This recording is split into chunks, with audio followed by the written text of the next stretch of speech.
रेखीय त्वरण और कोणीय त्वरण में संबंध। बच्चों, कण के रेखीय त्वरण का जो घटक है, जो वेग परिवर्तन के कारण उत्पन्न होता है, जिनको स्पर्श रेखीय घटक कहते हैं, जिनको AT से दर्शाते हैं, उसका कोणीय त्वरण अल्फा से क्या संबंध है, इसके बारे में थोड़ा देखा जाए। ये यदि कण के रेखीय वेग का परिमाण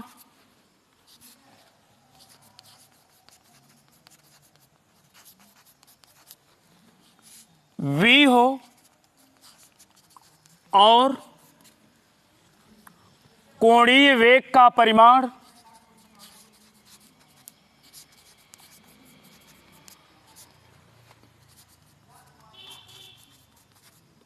ओमेगा हो,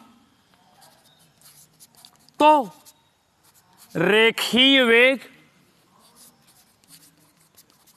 और कोणीय वेग में संबंध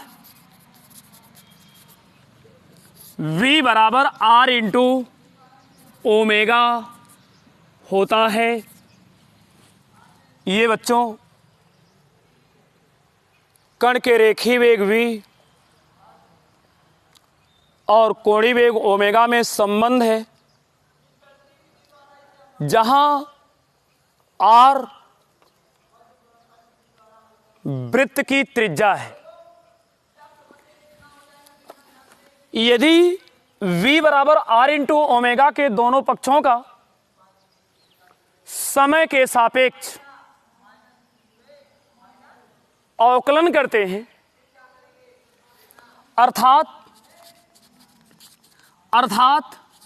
d/dt ऑफ v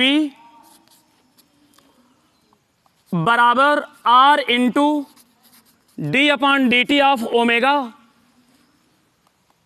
तो इनका मान प्राप्त होगा dv/dt बराबर r into D omega by dt। इनको समीकरण 1 मान लिया जाए। चूंकि dv/dt बराबर रेखीय त्वरण A का स्पर्श रेखीय घटक AT समीकरण 2 तथा कोणीय वेग ओमेगा का समय के सापेक्ष अवकल गुणांक अर्थात डी ओमेगा बाई dt बराबर हो जाएगा कोणीय त्वरण अल्फा, समीकरण 3। समीकरण 1, 2 और 3 से हम लिख सकते हैं कि AT बराबर R into alpha.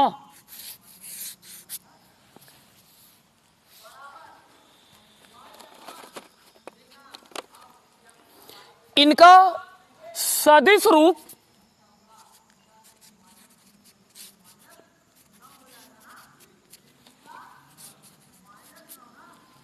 Vector AT is equal to vector alpha cross vector R। बच्चों ये ध्यान देना कि दो सदिश राशियां सदिश गुणन में क्रम विनिमय नियम का पालन नहीं करती, इसलिए vector are cross vector alpha को vector alpha cross vector r नहीं लिखा जा सकता है।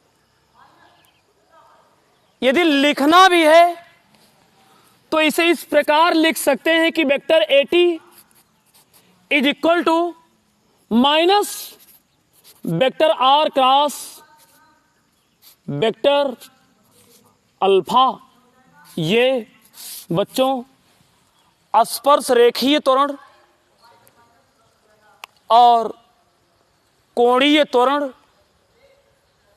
में जो संबंध है उसका सदिश रूप है।